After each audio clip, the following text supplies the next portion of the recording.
काफ़ी सैड भी है। मतलब मैं 2 साल तैयारी किया फिर जी में ओके, और रिज़ल्ट नहीं आया मेरा, आईआईटी हुआ नहीं मेरा। आईआईटी क्या मेरा मतलब जेईई मेंस में भी नहीं हुआ। तो इस बार बेसिकली जब मैं कोटा जा रहा था, तो एक चीज़ मैं सोच के जा रहा था इंटरनली कि जो भी गलती 11th-12th में मैंने किया था, वो मैं इस बार रिपीट नहीं करूँगा। सब कुछ बदल दूँगा। और इस बार घर वालों को भी बोल के आया था कि मैं अब घर तभी आऊँगा जब आईआईटी में मिलता।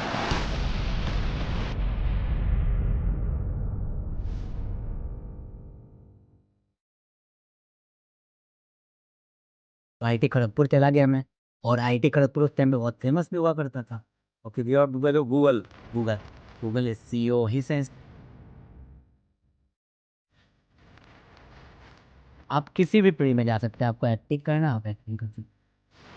आपको सिंगिंग करना है, आप सिंगिंग कर सकते हैं। आपको कोडिंग करना है, कोडिंग कर सकते हैं आप। एआई में जाना है, एआई में जा सकते हैं। रोबोटिक्स करना है, रोबोटिक्स मतलब कुछ भी। आप जो भी करियर सोच सकते हैं, आईआईटी में ऑलरेडी लोग वो कर रहे हैं और अच्छा कर रहे हैं। Hello everyone, welcome to autograph of life with Siyaram Kumar. इस शो में हम लोग गेस्ट के पर्सनल जर्नी को, उनके स्ट्रगल को और उनके सक्सेस को डिस्कस करते हैं। आज के हमारे वेरी स्पेशल गेस्ट हैं आईडीएन नीरज केसरी। ये इंडिया के one of the top math faculty है। इन्होंने बहुत सारे आईटीएन प्रोड्यूस किया है। चलिए इनकी स्टोरी को, इनकी जर्नी को, इनकी जुबानी हम लोग सुनते हैं। सो वेलकम है sir in autograph of life. Thank you sir for inviting me into this show. बहुत अच्छा लग रहा है आपसे मिलके और यहाँ पे आके। आपकी स्टोरी को, आपकी जर्नी को हम लोग समझेंगे और उससे हम लोग सीखेंगे। सो पहला मेरा क्वेश्चन है आपसे, ये बताइए क्या बचपन में कैसे स्टूडेंट थे और कब डिसाइड किया आपने कि मुझे आईटीएन बनना है? कैसे ये सब आपके दिमाग में आया? सो आपकी बचपन से स्टार्ट कर। तो मेनली मैं ऐसा बोलना चाहूँगा कि जैसे मैं बिहार से बिलोंग करता हूँ और मैं जिस गांव में मेरा जन्म हुआ है, तो वो जो गांव है ना, मेरे टाइम पे तो शायद गूगल मैप पे था भी नहीं। गांव का नाम रामगंज है, तो शायद आजकल वो आ गया है गूगल मैप पे। पहले के ज़माने में वो गूगल मैप पे भी नहीं था। मेरा इनिशियली जन्म वहाँ पे हुआ था, तो इनिशियली 4-5 साल में उधर ही था। उसके बाद मैं थोड़ा सा गांव के आसपास, होता है ना बहुत सारे गांव होते हैं, वहाँ पे एक शहर होता है। तो हमारे पेरेंट्स ने क्या बोला कि इनको पढ़ाना लिखाना है, तो चलिए शहर में शिफ्ट हो जाते हैं क्योंकि वहाँ स्कूलिंग थोड़ा अच्छा मिलेगा। तो फिर मैं एक शहर में आया, उसका नाम है फॉरबिसगंज और हमारा घर वहीं पे है। तो वहाँ मेनली मैं इनिशियली जो स्कूल में ज्वाइन किया, तो मैं तो गांव से आया हुआ था, मुझे हिंदी इंग्लिश कुछ भी नहीं आता था। गांव के बच्चे मतलब सोचिए ना, बिहार के वो छोटे से गांव को अज्यूम करिए, आप सोच भी नहीं सकते इतना गांव था। मतलब मिट्टी का घर, खाना वाना, लाइट वाइट कुछ भी नहीं, दिया में हम लोग लालटेन में पढ़ते थे ओके, उस जमाने। मतलब मैं अभी आपको देख के लगेगा यार ऐसे कैसे हो सकता है, लेकिन ऐसा था कि लालटेन में पढ़ते थे हम लोग। और रात में पूरा अंधेरा हो जाता था, 7-8 बजे पूरा गांव अंधेरा हो जाता था। तो जिस टाइप से ऐसे सिचुएशन में मैं आया था। उसके बाद मेरा एडमिशन हो गया एक इंग्लिश मीडियम स्कूल में और क्लास 1 में एडमिशन हुआ ओके। तो क्लास 1 में आप इंग्लिश मीडियम स्कूल में? इंग्लिश मीडियम स्कूल में। लेकिन वो कहने के लिए इंग्लिश मीडियम स्कूल था। जैसे बिहार में क्या है ना कि हाँ बुक्स वगैरह इंग्लिश में थी, लेकिन कोई टीचर वहाँ पे इंग्लिश नहीं बोलता था। ओके, हर टीचर पढ़ा भी रहा है हिंदी में, साइंस, इंग्लिश, इंग्लिश को भी, हिस्ट्री को भी, सब कुछ हिंदी में पढ़ाया जा रहा है। बुक सारे इंग्लिश में थे, सारे बुक बट टीचर पढ़ा रहे हैं हिंदी में। और सारे बच्चे भी हिंदी बोलते हैं, तो कहने के लिए इंग्लिश मीडियम स्कूल का। तो इनिशियली जब मैं गया वहाँ पे, तो बहुत ज़्यादा स्ट्रगल फेस किया। मतलब वहाँ जो ऑलरेडी जो बच्चे नर्सरी से पढ़ रहे हैं, वो बच्चे, और मैं क्लास 1 में गया, तो मैं उनके लेवल पे जा ही नहीं पाता था। मैं जब बुक्स वगैरह पढ़ता था तो मुझे इंग्लिश पढ़ने में बहुत प्रॉब्लम आते थे, ओके, समझ में नहीं आता था। मतलब उस टाइम पे तो मुझे नहीं लगता है कि मुझे लगता था मैं अच्छा, मेरे पेरेंट्स को लगता था, मुझे भी नहीं लगता था। अच्छा, कब मतलब जब घर पे थे तो लगता था आपके पेरेंट्स को कि आप बहुत अच्छे हैं? हाँ, मतलब हमारे घर में क्या है ना कि मेरे अंकल वगैरह वो ऑलरेडी इंजीनियर डॉक्टर थे। तो हमारे घर का ऐसा था कि उन्होंने सोचा कि बच्चों को पढ़ाएंगे। ओके, तो पेरेंट्स का एक एम था कि बच्चों को पढ़ाना है। तो पढ़ाने के लिए उस गांव में रह नहीं सकते थे, तो शहर में शिफ्ट हुए हम लोग और शहर में बेस्ट स्कूल में डाला। कुछ शहर का बेस्ट स्कूल में था मैं, वो बेस्ट स्कूल उसी लेवल का था, क्लास 10 तक ही था। इवन उसमें क्लास 11 12 पढ़ाया भी दिया था। तो मैं गया, इनिशियली बहुत ज़्यादा स्ट्रगल फेज हुआ। 1-2 साल तो मेरे 50% मार्क्स, 60% मार्क्स, टॉपर्स के आ रहे 90% मार्क्स। तो मैं तो कहीं नहीं था, इनिशियली बोल रहा हूँ ना, मतलब कहीं भी नहीं था मैं उस लाइन में। मेरा चाहे तो ड्रीम भी नहीं था, उतना बड़ा ड्रीम मैंने सोचा भी नहीं था कि मैं क्या करूँगा इनिशियली। ओके, तो मतलब आप ये बता रहे हैं कि क्लास 5-6 तक मतलब में आप एक एवरेज स्टूडेंट थे यस, और ये इंजीनियरिंग क्या होता है सब तो कुछ पता ही नहीं है। यस। तो ये बताइए, तो कैसे आपके दिमाग में आया कि यार मुझे भी पढ़ना है, अच्छा करना है? कब आया आपके दिमाग में ये चीज़? तो ये जब मैं क्लास 8 में था, 8 की बात है, तो हमारा जो सोसाइटी था ना कॉलोनी फॉर्टिसगंज में, तो वहाँ से एक बच्चे ने आईआईटी क्रैक किया तो क्या कुछ सोसाइटी से? सोसाइटी से, और वो आईआईटी दिल्ली से पढ़े हैं। तो हमारे सीनियर है वो। तो उस टाइम पे जब वो आईआईटी क्रैक करके आए ना घर, तो उनका अलग ही वैल्यू। जब वो रोड पे चल रहे हैं तो लोग उनसे अलग से ही बात कर रहे हैं, भाई यार मुझे लगा कौन सा स्टार आ गया यार, ये तो कल तो मेरे साथ क्रिकेट खेलता था, उन्हीं के साथ हम लोग खेलते थे, और ये आज आईआईटी क्रैक करके आया तो इनका अलग ही वैल्यू हो गया सोसाइटी में। तो हम लोग सोच रहे हैं यार ऐसा क्या है, कौन सा एग्ज़ाम है। तो उनसे बातचीत किया, तो पता चला कि यार इंजीनियरिंग अगर तुम्हें करना है और इंडिया में बेस्ट इंजीनियरिंग करना है तो तुम्हें आईआईटी जाना पड़ेगा। हमारे तरफ आईआईटी का मीनिंग भी लोग नहीं जानते थे, आईटीआई बोल देते हैं। ओके, कि आईटीआई भी होता है, आईटीआई भी होता है, गवर्नमेंट जॉब के लिए वो रिक्वायरमेंट होती है, टेक्निकल होती है चीज़ें जो है। तो आईआईटी को लोग आईटीआई समझते हैं। आईटीआई समझते हैं। ओके, तो फिर उससे बात किया मैंने कि आईआईटी होता है, तो जब बहुत टफ एग्ज़ाम होता है, वो सारी चीज़ अपने बताया। तो मेरा यार ये तो हमारे बस का नहीं है। बस हमारे टाइम में क्या था कि मेरा मैथमेटिक्स अच्छा था, क्योंकि मैं थोड़ा बिजनेस फैमिली से बिलोंग करता हूँ। तो मेरे पापा लोग मैथ्स वैसे ही करते रहते हैं, पैसा गिनना, ये करना, वो करना। तो मैथ्स शुरू से मेरा स्ट्रॉन्ग रहा है थोड़ा, और घर पे भी थोड़ा ऐसा था कि हाँ मैथ्स पढ़ो, मैथ्स पढ़ो। मैथ्स का घर पे ट्यूशन लगा दिया था शुरू से, क्लास 5-6 में, क्योंकि वीक था मैं। तो ट्यूशन लगा दिया, तो मैथ्स का ट्यूशन से पढ़ता था मैं, बाकी किसी सब्जेक्ट का ट्यूशन नहीं पढ़ता था। तो इनिशियली मैथ्स धीरे धीरे धीरे धीरे मैथ्स अच्छा हो गया। क्लास 8 तक मैं ऑन एन एवरेज या एवव एवरेज बच्चा था। ओके, तो स्कूल में जैसे 40 बच्चे हैं मेरे सेक्शन में, तो उसमें मेरा रैंक 20 आ जाता था, 25, ऐसे इस तरीके से आता था। मतलब टिल क्लास 8 आप बोल रहे हैं कि आप एवरेज थे, या बट आपकी जो मैथ्स सब्जेक्ट थी उसमें धीरे धीरे आपको इंटरेस्ट आना शुरू हो गया था, क्योंकि पेरेंट्स ने आपका एक्स्ट्रा ट्यूशन लगाया उसके लिए, एंड पेरेंट्स भी बिजनेस बैकग्राउंड से है, तो उसने सिंस आप देख रहे हो कि पेरेंट्स कैलकुलेट कर रहा है, तो आपको ये फील आ रहा है कि यार कहीं ना कहीं कैलकुलेशन चाहिए चाहिए, इसलिए आपका जो झुकाव था वो मैथ्स सब्जेक्ट की तरफ ज़्यादा। ज़्यादा हो गया जो है। ओके, तो ये बताइए, फिर मतलब क्या आप जब उस आईटीएन से मिले तो उस समय दिमाग में आ गया कि मुझे आईटी करना है, या लगा कि नहीं यार मतलब पता नहीं अभी तक नहीं आया था जो है, क्या था उस सिनारियो में? उस समय तो मैं बोलूँगा कि मतलब बस लगा कि यार ये आईआईटी करने से मतलब बहुत ज़्यादा सोसाइटी में इज्जत मिलता है, एक तो। ओके, ओके, और इज्जत किसको नहीं चाहिए। तो बहुत ज़्यादा इज्जत मिल रहा है लोगों को, वो किसी पार्टी फंक्शन में भी जा रहा है तो बहुत इज्जत मिल रहा है। तो उस समय डिसाइड किया मुझे भी आईआईटी करना है, अच्छा माइंड में आ गया तो मुझे आईटी। क्योंकि मैथ्स उसने बोला मैथ्स चाहिए। तो मेरा मुझे लगा मैथ्स तो ठीक ठाक है, कर सकता हूँ। आईआईटी करना है, लेकिन ये नहीं पता था कर लूँगा या कैसे करना है। 8 तक मुझे बिल्कुल नहीं पता था कैसे करना है। उसके बाद मैं क्लास 10th में था, तब तक मैं इम्प्रूव कर चुका था बहुत सारा हार्ड वर्क करके, तो अच्छे मार्क्स आने लगे थे मेरे। तो 10th में मेरे स्टूडेंट और दोस्त थे जो स्कूल के, जो टॉपर्स वगैरह थे। ओके, तो उनसे बातें हुई तो पता चला कि एक कोचिंग इंस्टीट्यूट है, वहाँ स्कॉलरशिप एग्ज़ाम दे दो, और अगर तुम्हारा हो गया तो अच्छा सा कोचिंग मिलेगा आईआईटी का, फिर वहाँ जाके कोचिंग कर लेना। तो मैंने बोला कौन सा एग्ज़ाम है, हम भी देंगे। ओके, सिंस आपके सारे फ्रेंड दे रहे हैं तो आपके भी अंदर आया कि मैं भी नहीं दूंगा। और तब तक अच्छा हो चुका था मैं स्कूल में। 10th में फाइनली मेरे पास, हमारे टाइम पे सीजीपीए वाला सिस्टम था, ग्रेडिंग सिस्टम होता था। तो मुझे 10/10 मिला था। 10th में? हाँ, मैं पूरा स्कूल लाइफ में 1 to 10 कभी टॉप नहीं किया था।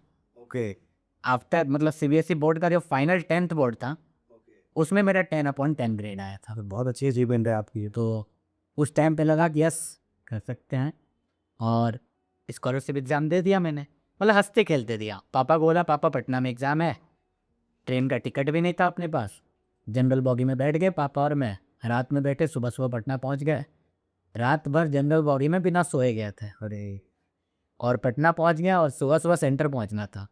सेंटर पहुंच गए हम लोग, सेंटर पहुंच के एग्ज़ाम भी दे दिया 3 घंटे का। और उस टाइम तो मुझे कुछ ऐसा फील नहीं आया कि मैंने फोड़ दिया या फिर क्या किया नहीं किया। आफ्टर 1 मंथ कोचिंग से कॉल आया मुझे कि आपको 100% स्कॉलरशिप मिला है। 100% स्कॉलरशिप। तो उस टाइम पे कोचिंग का नाम फिटजी था, ओके। तो फिटजी का एग्ज़ाम दिया था मैंने, तो 100% स्कॉलरशिप आया है। तो उस टाइम में मुझे लगा यार 100% स्कॉलरशिप मुझे आ गया। मतलब मेरे घर वाले बहुत खुश हुए, उनको तो ऐसा लगा कि बच्चा आईआईटी क्रैक कर लिया। हाँ लिया। और रियली फिरजी की उस समय जो वैल्यू थी कि कोई बच्चा अगर फिरजी में चला गया तो डेफिनेटली वो आईआईटी क्रैक Crack। कर लेगा, ऐसा था। फिरजी जाना मीन्स बच्चा आईआईटी क्रैक कर लेगा। तो ये बात है मतलब 2011 की। ओके। तो उस टाइम पे फिटजी बहुत टॉप में था पूरा इंडिया में। यस। तो अच्छे अच्छे कोचिंग थे उस टाइम पे। फिर रिसर्च में हम लोग लग गए, 100% स्कॉलरशिप है। सब सोच रहे हैं, गांव में भी ये सोच रहा है 100% स्कॉलरशिप मतलब फ्री में बच्चा पढ़ेगा। ओके। तो हम लोग गए, तो मेरे पापा गए। फिटजी का जो बेस्ट सेंटर था, मैंने सोचा जब स्कॉलरशिप मिल ही रहा है तो जो उनका बेस्ट सेंटर है वहाँ पे एडमिशन। वहाँ पर एडमिशन लेंगे, क्यों मैं आजू बाजू इधर उधर हूँ। तो फिरजी साउथ दिल्ली। फिरजी का बेस्ट सेंटर साउथ दिल्ली है। तो मैं साउथ दिल्ली चूज किया कि मैं साउथ दिल्ली में रहूँगा। मैं आज तक मतलब बिहार से बाहर नहीं गया था अपने लिए था। पहली बार मैं बिहार के बाहर गया था अरे और साउथ दिल्ली गया था पढ़ने ओके। फिटजी में। तो वहाँ गया तो वहाँ पे एडमिशन हो गया अपना, पापा ने करवा दिया। और वहाँ एक पीजी वीजी मिलता है, तो हॉस्टल में रख दिया 2-3 लोगों को साथ में, ओके। और साथ में रहते थे, वहाँ पढ़ाई करना शुरू किया। ओके। तो ये अच्छा कनेक्शन भी है हमारी जो है कि आप फिरजी में एज ए स्टूडेंट ज्वाइन किए थे 2011 11। में, और वहाँ से आपने स्टडी किया जो है। एंड लकली मैं भी वहाँ एज ए टीचर ज्वाइन किया था 2014 में। जब मैं कॉलेज से पास आउट हुआ, इंजीनियरिंग कॉलेज से, तो मैं अपनी टीचिंग का पहला जॉब मैंने फिरजी से ही स्टार्ट किया। क्योंकि जब भी मैं स्टूडेंट था तो सब लोगों ने बताया था कि FIITJEE one of the best institute है। मैं पढ़ा तो बंसल क्लासेस कोटा से था, लेकिन कहीं ना कहीं मेरे दिल में था कि यार फिरजी बेस्ड है। तो मैं जब टीचर बना तो सबसे पहला जॉब मैं वही स्टार्ट किया साउथ दिल्ली सेंटर पे, जो हौज खास में है। एंड काफ़ी मतलब अच्छा माहौल है वहाँ, मतलब जो बच्चों पे जो केयर करते हैं वो बहुत बेस्ट है। तो ये बताइए, तो आप जब एडमिशन लिए कोचिंग में तो वहाँ सारे टॉपर्स बच्चों से आपकी मुलाकात हुई, मैक्सिमम बच्चों को स्कॉलरशिप मिला होगा। और जनरली बच्चा जो टॉप करता है उसको लगता है कि यार यही तो अब हो ही जाएगा मेरा, क्योंकि मैं तो अपने स्कूल का टॉपर हूँ, सीबीएसई का टॉपर हूँ। तो अब ये बताइए जर्नी आपकी कैसी हुई, क्या आपको भी ऐसा ही लगा, और क्या क्या डिफिकल्टी फेस हुई, कैसी जर्नी थी आपकी 11-12? मतलब ये सोच के तो गए थे कि टॉपर है तो यार फोड़ लेंगे, आईआईटी कर ही लेंगे। लेकिन वहाँ जाने के बाद तो वहाँ सारे टॉपर पहुँचे हुए हैं, अच्छे अच्छे स्कूल के टॉपर पहुँचे हुए हैं। और हम तो कहाँ, एक बिहार के छोटे से स्कूल के थे, वहाँ टॉप किए थे। तो वहाँ पहुँचा, इनिशियली बहुत डिफिकल्टी है। 2-3 महीना तो इस तरीके से लगा कि यार मतलब मैं क्या सोच रहा था कि मैं तो फोड़ दूंगा, यहाँ पे कुछ नहीं हो रहा है। लेकिन एक बात थी कि गोल डिसाइड करके गए थे, करना है तो हार नहीं माना। मतलब वहाँ ये नहीं सोचा कि अब छोड़ देते हैं, मेरे से नहीं होगा। क्योंकि उस टाइम पे हमें याद आता था कि मतलब हमारे पेरेंट्स ने इतना स्ट्रगल करके हर महीने वो पैसा भेज रहे हैं हमें, रह रहा हूँ मैं, खा रहा हूँ, सारी चीज़ें खर्च हो रही है, सब कुछ हो रहा है। और वो खर्च कौन दे रहा है? पेरेंट्स दे रहा है। और वो पैसा मैं जा रहा हूँ, एटीएम से पैसा निकल जा रहा है तुरंत। तो वो जो था ना, वो चीज़ मुझे डाउन नहीं होने दे रहा था, डीमोटिवेट नहीं होने दे रहा था कि मैं अपने पेरेंट्स को कैसे चीट कर सकता हूँ। अगर मैंने पढ़ना छोड़ दिया तो पढ़ना छोड़ दूंगा तो ऑब्वियसली मेरा नहीं होगा, नहीं होगा। इससे अच्छा ट्राई करके ना हो तो अलग बात है, ट्राई बिना किए नहीं होगा तो बेकार है, फिर वो तो चीटिंग हो गया एक तरीके से। यस। तो पेरेंट्स ने ट्रस्ट करके भेजा एक बच्चा आईआईटी का तैयारी करेगा। और मैं एक तरीके से उस टाइप से हो गया था, स्कॉलरशिप मिला था मुझे, तो लोगों का एक भरोसा हो गया था कि बच्चा ये वाला बच्चा तो कर ही लेगा, कर ही देगा। यस, ये भी गांव का नाम रोशन करेगा। नाम रोशन करे। ऑलरेडी पहले आपका सीनियर था आईटीएन, बट फिर भी बिलीव था वहाँ कि ये बच्चा भी जरूर नाम रोशन करेगा आपके गांव का जो है। ओके। तो वो डिमोटिवेट होने नहीं दे रहा था मैं। तो मैंने कोशिश किया तो धीरे धीरे चीज़ें समझ में आने लगी। मतलब मैंने अपने पढ़ाई के टाइम को बढ़ाया, और बढ़ाने के बाद क्या हो गया कि धीरे धीरे चीज़ें समझ में आने लगी और मैं पकड़ने लगा, मैच्योरिटी भी लेवल बढ़ चुका था मेरा, तो थोड़ा सा धीरे धीरे समझ में आने लगी, फिर वो फ्लो जाने लगा अच्छा खासा, तो उसके बाद चल रहा था वो। लेकिन फिर क्या हुआ कि अल्टीमेटली 11-12 सब कुछ हो गया, अल्टीमेटली मेरा रिजल्ट नहीं आया। रिजल्ट नहीं आया? ये तो काफी सरप्राइजिंग है, पेरेंट्स तो काफी सरप्राइज हुए होंगे। हाँ, काफ़ी सैड भी है, मतलब मैं 2 साल तैयारी किया फिर जी में ओके। और रिजल्ट नहीं आया मेरा, आईआईटी हुआ नहीं मेरा।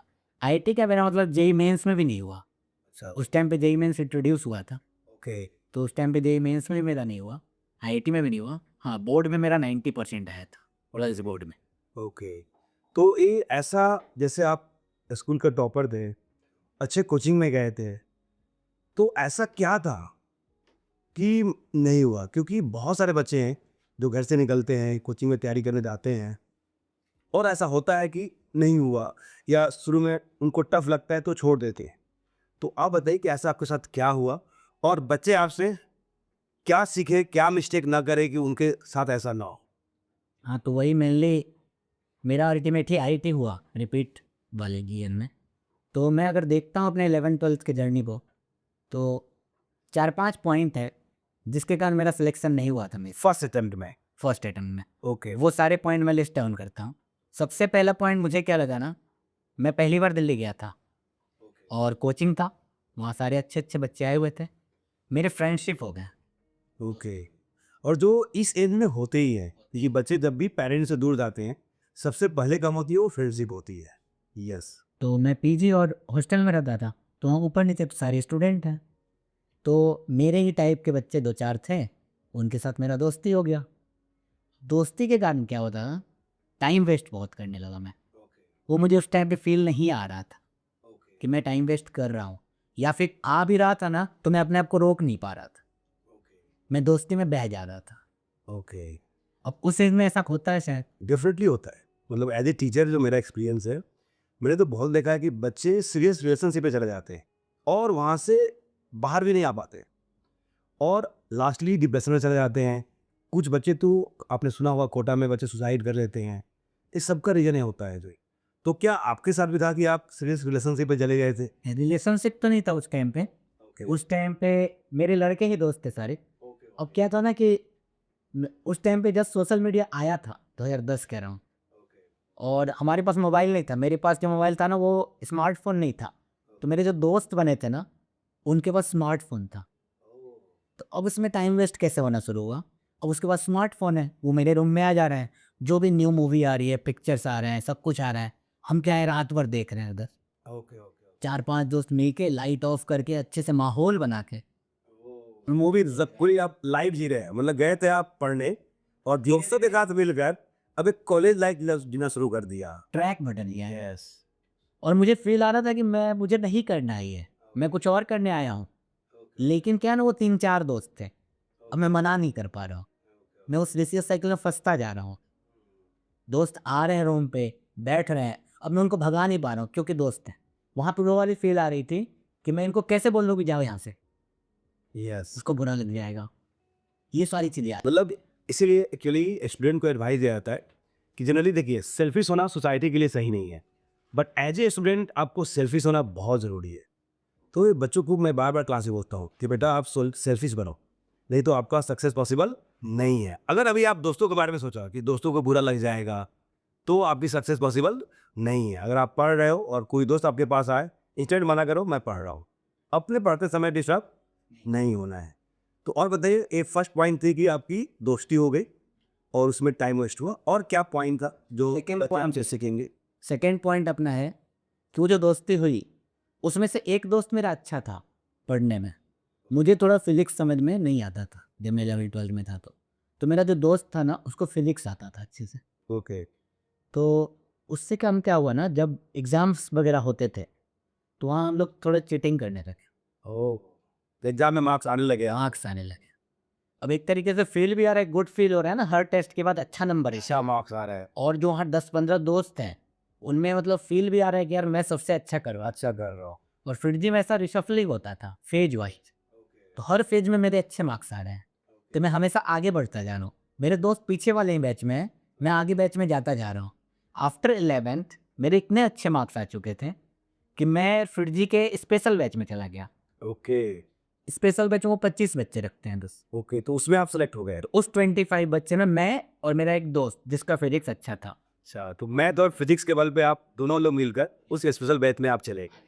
तो हम चीटिंग करते गए और आगे बढ़ते गए। किसी को बताया नहीं कि हम चीटिंग कर रहे हैं, किसी को नहीं बताया।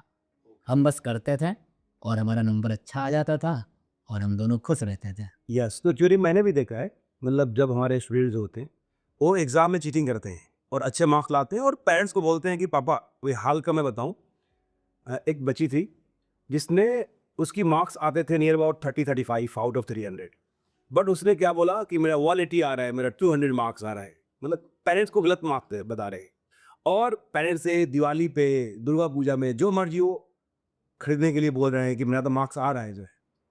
तो बेसिकली अगर कोई भी बच्चा ऐसा चीटिंग कर रहा है, गलत कर रहा है, उसको एहसास नहीं हो रहा कि ये कर रहा है बट रियल में कर रहा है, तो एट दैट टाइम सक्सेस की चांसेस बहुत कम है, जो आपके साथ भी हुआ और आपने आगे चलकर इसको आइडेंटिफाई किए इस मिस्टेक को और इसको ठीक किए। ठीक है सर, और बताइए और क्या मिस्टेक थे आपके। ये चीटिंग वाला तो हो गया। उसके बाद एक और प्रॉब्लम मुझे ऐसा लगा कि मैं लेट नाइट जगता था। ओके जैसे हम लोग डिनर वगैरह दे लेते थे मेस में, उसके दोस्त तो उसके साथ मिल लिया, 10-12-1 बज गया। अब 12-1 बज गया, उसके बाद हम पढ़ना शुरू करते थे। अब रात में पढ़ रहे हैं, उस टाइम पे एफिशिएंसी बहुत कम हो जाता है। अपना बॉडी भी जो है ना, जिस मोटिवेशन से हम दिन में काम कर सकते हैं, रात में क्या हमारे एनर्जी लेवल बहुत डाउन हो जाता है, एफिशिएंसी बिल्कुल डाउन। अगर मैं रात में 3-4 घंटा पढ़ रहा हूँ और वो दिन में 2 घंटा पढ़ रहा हूँ, बात बराबर है। ओके एफिशिएंसी बहुत कम हो जाता था और मैं रात में लेट नाइट जग के पढ़ता था और सुबह लेट तक उठता था। सुबह नाश्ता स्किप कर रहा हूँ मैं उठ रहा हूँ 12 बजे। ओके अब मुझे उस टाइम पे रियलाइज हुआ कि उसके कारण ही मेरा बॉडी और डिटोरिएट हुआ और हेल्थ पे भी कुछ असर पड़ा। माइंड भी उतना एक्टिव नहीं रहता था। तो वो चीज़ें मैंने बहुत गलती की थी। तो मुझे लेट नाइट नहीं रहना चाहिए था। एक तो घर नहीं था मेरा, वो मैं मेस का खाना खाता था। ऑलरेडी वो खाना थोड़ा सा हेल्दी नहीं है और मैं ये भी कर रहा हूँ, मैं नाश्ता स्किप कर रहा हूँ, ये सारी चीज़ें कर रहा हूँ। ओके, तो जब क्लास 11-12 में ऐसी आपकी जर्नी रही और सक्सेस नहीं मिली, देन आपने इसको सोचा कि ये सारी प्रॉब्लम थी। तो बताइए, जब आप रिपीट किए, जब दूसरी बार आप जब इस जर्नी को स्टार्ट किए, तो क्या आपने पूरा अपने अंदर डिसिप्लिन लाया, कैसे लाया कि मतलब ये चेंजिंग आया और कैसी रिजल्ट आई आपकी जो है, वो हम लोग डिस्कस करते थे। जी। तो उसमें एक और चीज़ जैसे मैं ऐड करना चाहूँगा पहले, कि हमारा सिलेबस ख़त्म हो गया था नवंबर में, 11th-12th वाला। Class wise offer. तो उसके बाद मैं चला गया था अपने गाँव दिल्ली से, क्योंकि वहाँ रेंट पे रहता था, मैं मेस का खाना खाता था। सिलेबस ख़त्म हो चुका था, क्लासेस बंद हो चुके थे। अब क्या सिर्फ टेस्ट होता था।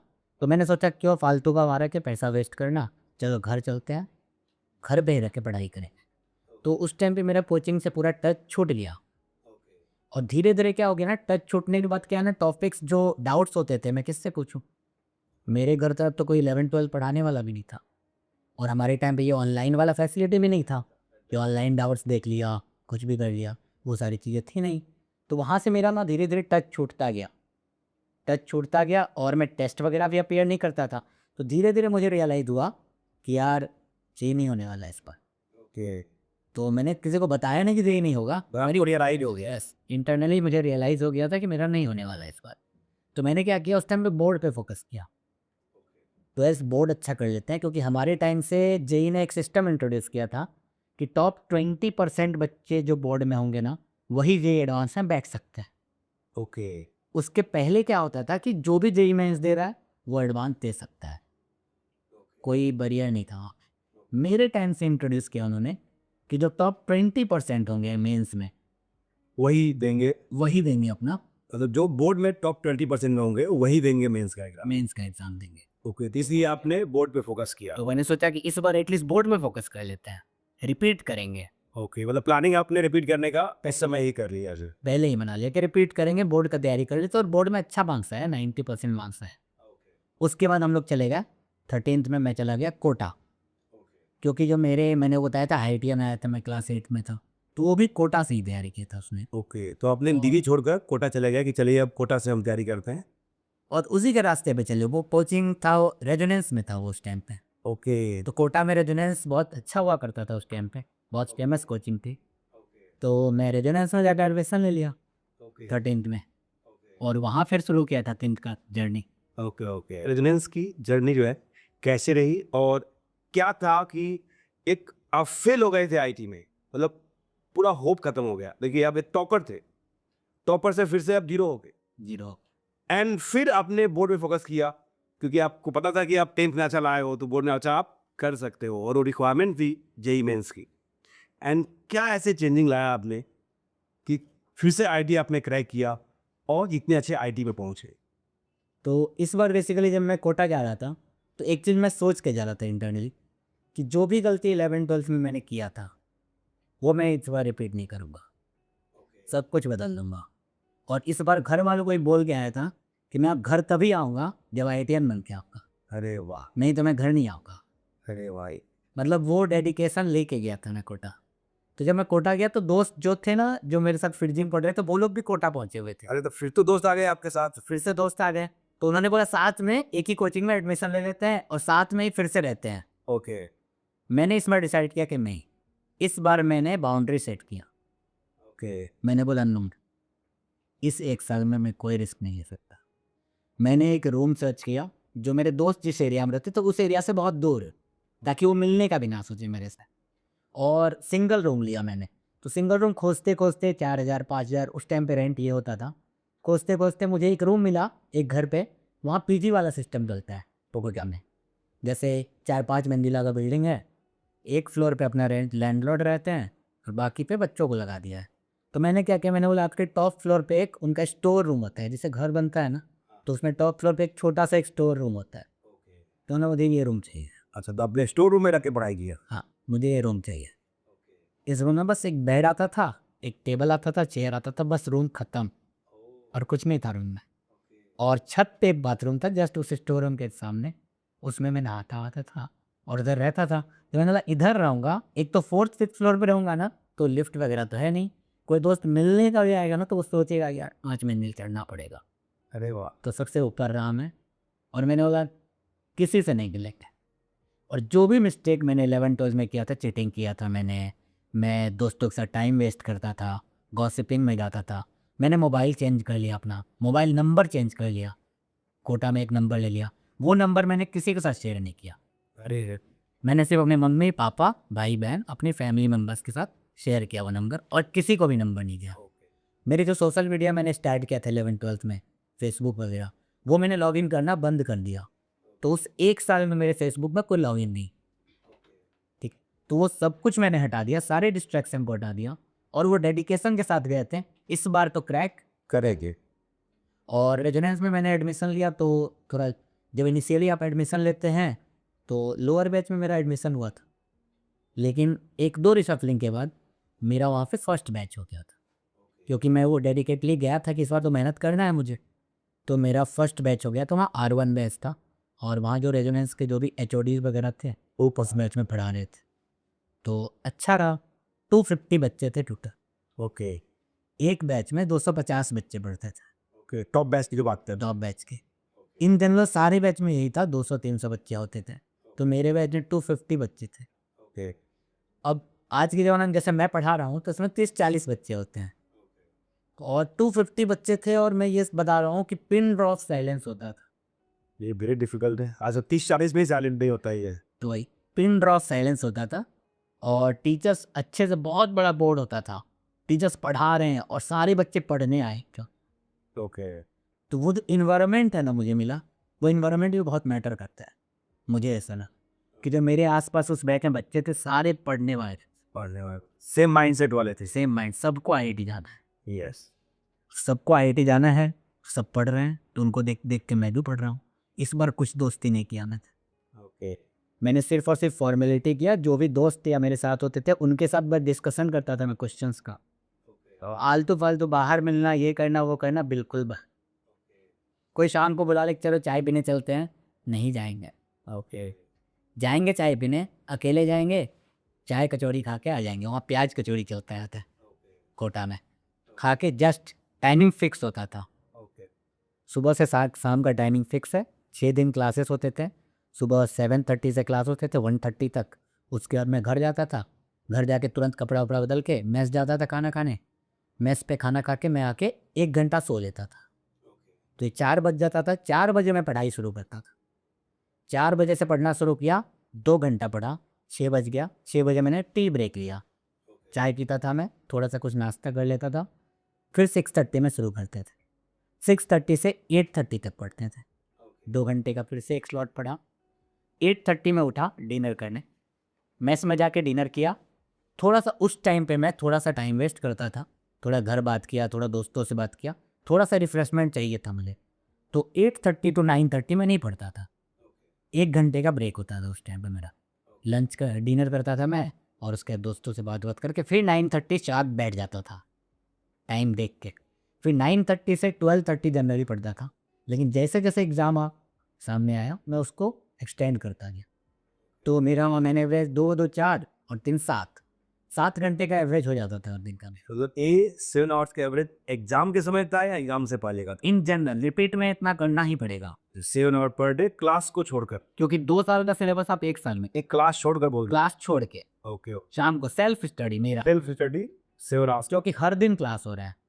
आज होमवर्क करके नहीं जाएंगे, कल फिर से नया होमवर्क मिल जाएगा, आपका बैकलॉग हो गया, ओके, आप बैकलॉग के साइकिल में फंस जाएंगे फिर से। और ये सारी गलती मैंने ऑलरेडी 11-12 में कर रखी थी, तो मुझे वहाँ से आइडिया चल चुका था कि ये तो गलती बिल्कुल नहीं करना है। अगले क्लास में जाने के पहले मैं पिछले क्लास का होमवर्क कंप्लीट कर लूँगा, भले ही मुझे आधा घंटा कम सोने को मिले, क्योंकि रिपीटर वाला था। उस टाइम पे मेरे पास टाइम नहीं थे। 11-12 में क्या होता है, अल्टरनेट डे भी क्लासेस होते हैं, तो अगले दिन का भी टाइम है। अभी ऐसा नहीं था ना, कल सुबह फिर से जाना है मुझे क्लास, ये तो चॉइस ही नहीं था। चॉइस ही नहीं है मेरे पास। तो मैं हर दिन पढ़ता था ओके, और इतना पढ़ता था 6-7 घंटा। ओके, तो आप जो पास्ट में जो आपका एक्सपीरियंस था, उससे आपने जो सीखा था, वो पूरा उसका आपने यहाँ यूटिलाइज लिया और सारे मिस्टेक को आपने मिनिमाइज किया और हाईली डिसिप्लिन में रहे और अपने मेहनत को और बढ़ाते रहे और आपने फाइनली जेई क्रैक कर लिए। तो उस टाइम का बात बताता हूँ मैं। जैसे तो जब जेई का एग्ज़ाम आप सामने आ गया था, उस टाइम पे अप्रैल में मेरा एग्ज़ाम था। अप्रैल में जेई मेंस था, उसके बाद एडवांस मई में था। तो अप्रैल में एडवांस मेंस का एग्ज़ाम था और फरवरी में मेरी बहन का शादी था। तो फरवरी में 8 फरवरी को शादी था, तो घर वाले ने बोला आ जाओ और 1 वीक के बाद चले जाना।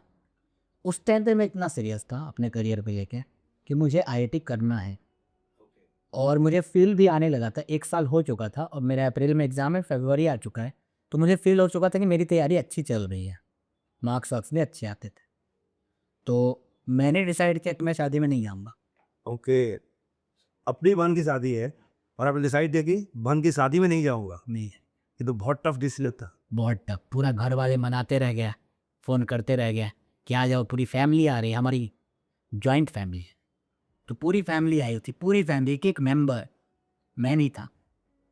मैंने बोला, उस टाइम पे मैंने खुद से पूछा और डिसाइड किया कि अगर मैं 7 दिन के शादी में जाता, कोटा में था मैं, बिहार जाने में 48 आवर्स के अराउंड लगता था मुझे। अब मैं 1 डेढ़ दिन 2 दिन ट्रैवल करूँगा, फिर 7 दिन शादी अटेंड करूँगा, फिर 2 दिन आऊँगा, तो मेरे अराउंड 10-11 दिन गए। और मैं उस शादी के माहौल से जब आऊँगा, तो तुरंत फिर से बैक टू ट्रैक आना मेरे लिए फिर से 1 वीक का टाइम लगेगा, डिफिकल्ट होगा। डिफ़िकल्ट होगा। तो मेरे 15-17 दिन चले जाएँगे, लगभग आधा महीना मेरा खत्म। अब मैंने जो पिछले 1 साल में इतना मेहनत किया, हर दिन मेहनत किया है, उस एक शादी के कारण मेरा ट्रैक जाता और शायद मेरा सिलेक्शन अच्छे से नहीं हो पाया। तो मैंने डिसाइड किया, बहुत हार्ड डिसीजन था मेरे लिए। जिस दिन शादी था उस दिन मैं लिटरली वहाँ रो दिया था कि यार मेरे घर में सब शादी एंजॉय कर रहे हैं और मैं यहाँ और मैं इधर पढ़ रहा हूँ।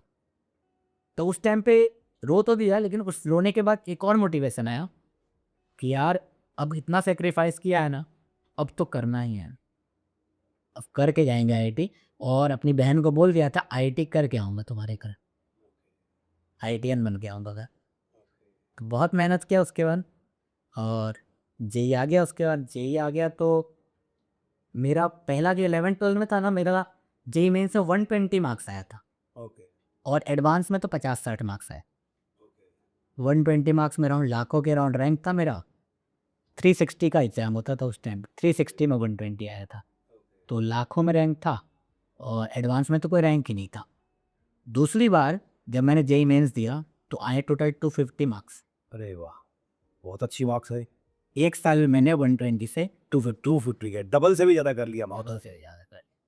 अब किसके पीछे मैंने क्या किया, तो मैंने प्रीवियस ईयर क्वेश्चन लास्ट में बहुत लगाए, मेहनत तो किया ही साल भर, बहुत अच्छे से पढ़ा चीज़ों को। सारी चीज़ें जो मेरी वीक थी, जैसे फिजिक्स वीक था मेरा, तो मैंने फिजिक्स पे वर्क किया, बहुत मेहनत किया फिजिक्स पे, फिजिक्स को स्ट्रॉन्ग बना लिया था। तो ओवरऑल तीनों सब्जेक्ट मेरे अच्छे हो गए थे, तीनों सब्जेक्ट को आपने बैलेंस कर लिया था सारांश कर लिया लास्ट ईयर में। यहाँ से, क्योंकि एक साल का टाइम था, परफेक्टली तीनों को मैं मैनेज करके चलता था। और टाइमिंग में कोई ये नहीं कि एक सब्जेक्ट पढ़ते जा रहे दिन भर, ऐसा नहीं था, तीनों सब्जेक्ट को इक्वल टाइम देते थे। ओके। और अच्छा किया, 250 मार्क्स आए, बहुत खुश था। उसी दिन बोल दिया कि मिठाई बट एग्ज़ाम दे के आया मैं, और मिठाई बंटवा दिया। और मैंने बोला कि मेरा हो जाएगा, ओह, ठीक है। मतलब इतनी कॉन्फिडेंस थी अभी अपनी मेहनत पे। ये कॉन्फिडेंस आ गया था तैयारी करते करते। और मुझे लगता है ऐसा कि जनरली जो बच्चे तैयारी करते हैं और जिनका सिलेक्शन होने वाला है, उनको एटलीस्ट इतना तो कॉन्फिडेंस आ ही जाता है कि मेरा हो जाएगा। मतलब एक बच्चा रियली मतलब जेन्युइन बच्चा है, क्योंकि देखिए आप जब फर्स्ट ईयर में थे तो आप पता चल गया था कि नहीं होने वाला है।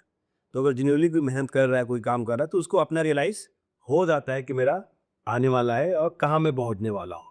इंटरनली पता चल जाता है यस। बच्चे को, मतलब उसको कॉन्फिडेंस आ जाएगा कि होने वाला है मेरा। अगर आपकी जर्नी को देख रहा है तो बहुत कुछ सीखेगा। अगर वो अभी 10th क्लास में है तो मुझे लगता है कि वो मिस्टेक करेगा और फेल होने की चांसेस रहेगी जो है। सो नाउ हम लोग चलते हैं आईआईटी की जर्नी को देखते हैं कि आईआईटी की जर्नी आपकी कैसी रही, कैसा लाइफ था। बिकॉज आप एक विलेज से आए थे, फिर दिल्ली आए, कोटा आए, अब नाउ आप किस आईआईटी में गए वो बताइए, और उस आईआईटी की लाइफ स्टाइल कैसी थी। क्यों इंडिया में लाखों बच्चे आईआईटी की ड्रीम रखते हैं, वो बताइए जो है। तो काउंसलिंग स्टार्ट हो गया, उसके बाद काउंसलिंग स्टार्ट हुआ तो मुझे आईआईटी खड़गपुर मिल रहा था, और भी आईआईटीज मिल रही थी, लेकिन आईआईटी दिल्ली भी मिल रहा था, आईआईटी कानपुर भी मिल रहा था, लेकिन आईआईटी खड़गपुर मेरे घर के सबसे पास में है। ये ओवरनाइट जर्नी है, मैं शाम को चढ़ता हूँ ट्रेन पे और सुबह सुबह आईआईटी पहुँच जाता था। तो आईआईटी खड़गपुर चला गया मैं, और आईआईटी खड़गपुर उस टाइम पे बहुत फेमस भी हुआ करता था। ओके, दी और Google Google Google Google CEO ही से, सीईओ गूगल फ्रॉम आईआईटी करा। जवाल भी वहीं से हैं। अरे वाह। और अपने ये टीबीएफ के जो भी फाउंडर्स वगैरह हैं, जितेंद्र कुमार, ये भी जीतू भैया इसको बोल रहे हैं, ओके, कोटा फैक्ट्री के, ये भी आईआईटी करा। आईआईटी खड़गपुर। मतलब आईआईटी खड़गपुर फेमस था एट दैट टाइम। बहुत सारे लोग हैं। तो आईआईटी खड़गपुर जब मैं गया तो लोगों ने ऐसे बोला कि यार गांव है, ओके। मतलब इतना गांव में क्यों जाना, दिल्ली चले जाओ, शहर है, ये है वो है। लेकिन फिर भी मैंने कुछ लोगों से बात किया तो बोले अच्छा आईआईटी है, और मैंने वीडियोस वगैरह देखे थे यूट्यूब पे, तो मुझे लगा था अच्छा आईआईटी है। तो जब मैं आईआईटी गया, जब एंट्रेंस पे गया और आईआईटी के अंदर जब गया तो दुनिया बदल गया, लगा सच में ये ड्रीम कॉलेज है। मतलब लोग सच में ड्रीम देखते हैं आईआईटी जाने का, तो जो एक बार वो गेट के अंदर घुसेंगे ना आईआईटी के, तब उनको फील आएगा सच में ये ड्रीम कॉलेज है। मतलब वहाँ एक जन्नत टाइप का फील है। अरे, एडमिशन लिया, हमारा फर्स्ट ईयर स्टार्ट हुआ। मतलब आपको लगा कि आपने जो स्ट्रगल किया था, जो मेहनत की थी, वो रियली आपको ने कुछ अचीव किया। तो वहाँ गए हम लोग, बहुत मज़ा आया। फिर फर्स्ट ईयर में तो मस्ती होता रहता है वहाँ पे, हर दिन मस्ती कर रहे हैं, पार्टी कर रहे हैं, दोस्ती हो रही है, सारे आईआईटीएन हैं, खूब मस्ती हो रहा है वहाँ। एक ही हॉस्टल मिला था हमें फर्स्ट ईयर का, ऊपर नीचे आवाज़ हो रहा है, क्रिकेट खेल रहे हैं, फुटबॉल खेल रहे हैं, बहुत सारी अपॉर्चुनिटी।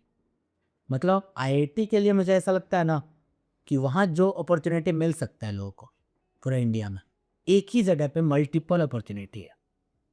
मतलब आप किसी भी फील्ड में जा सकते हैं। मतलब अगर लेट से आपको 11-12 तक पता भी नहीं है कि आप क्या करने वाले हैं, या थोड़ा बहुत आइडिया है, तो अगर आप आईआईटी में चले गए तो आईआईटी एक प्लेटफॉर्म देता है। ऐसा नहीं बोल रहा हूँ कि आईआईटी नहीं हुआ तो कुछ नहीं होगा, लेकिन अगर आईआईटी हो गया तो आपके सक्सेस की प्रोबेबिलिटी बहुत ज़्यादा बढ़ जाती है।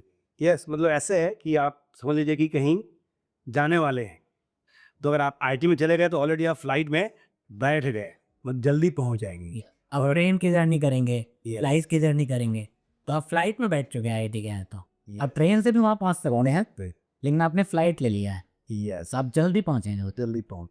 तो आईआईटी एक प्लेटफॉर्म प्रोवाइड करता है, वहाँ पे एंडलेस अपॉर्चुनिटी है। ओके। आप किसी भी फील्ड में जा सकते हैं, आपको एक्टिंग करना आप एक्टिंग कर सकते हैं, आपको सिंगिंग करना आप सिंगिंग कर सकते हैं, आपको कोडिंग करना है, कोडिंग कर सकते हैं आप। एआई में जाना है, एआई में जा सकते हैं। रोबोटिक्स करना है, रोबोटिक्स, मतलब कुछ भी। आप जो भी करियर सोच सकते हैं, आईआईटी में ऑलरेडी लोग वो कर रहे हैं और अच्छा कर रहे हैं। ओके एक से एक लेवल का करना है। सीनियर्स, जूनियर्स सब कर रहा हूँ। वहाँ पे आपको हसलर्स मिलेंगे, एक से एक लोग मिलेंगे। आईआईटी में बहुत एंजॉय किया। सबसे अच्छी बात है कि वहाँ कोई आपको जज नहीं कर रहा है आईआईटी के अंदर, और आप ऑलरेडी आईआईटीएन हो। जब आप आईआईटी का टी शर्ट पहन के रोड पे जाते हो, ट्रेन पे जाते हो, तो टीटी वगैरह भी देख के आपसे टिकट ही नहीं मांगता है। अरे ऐसा भी होता है ऐसा नहीं लगता है। ओके मतलब जब बस देख लिया उसने कि हाँ आईआईटी खड़गपुर से है, ठीक है। मैं पासपोर्ट बनवा रहा था अपना आईआईटी में ही। मैंने सोचा यहाँ, मैंने सुना था कि पासपोर्ट अगर बनाना है तो आईआईटी से बना लो, आसानी से बन जाएगा। ओके मैंने बस एप्लीकेशन अप्लाई किया और मैं ऑफिस जाके वेरिफिकेशन वो सब किया। उसके बाद पुलिस वेरिफिकेशन, ये वेरिफिकेशन, वो सब कुछ नहीं हुआ मेरा। ओ पासपोर्ट आ गया डायरेक्ट। बस वो देखते हैं कि आईआईटी से हो, ठीक है जाओ। या तो ये इंडिया में मतलब one of the best college तो आईटी है ही, नॉट ओनली इंडिया, वर्ल्ड में भी आईटी की बहुत ज़्यादा रिस्पेक्ट है। उनको जो भी आप कंपनी देखेंगे टॉप लेवल का, मैक्सिमम के सीईओ रहे हो आईटीएन से है। तो आईटी के लोगों ने जो है अपना बहुत नाम कमाया हुआ है।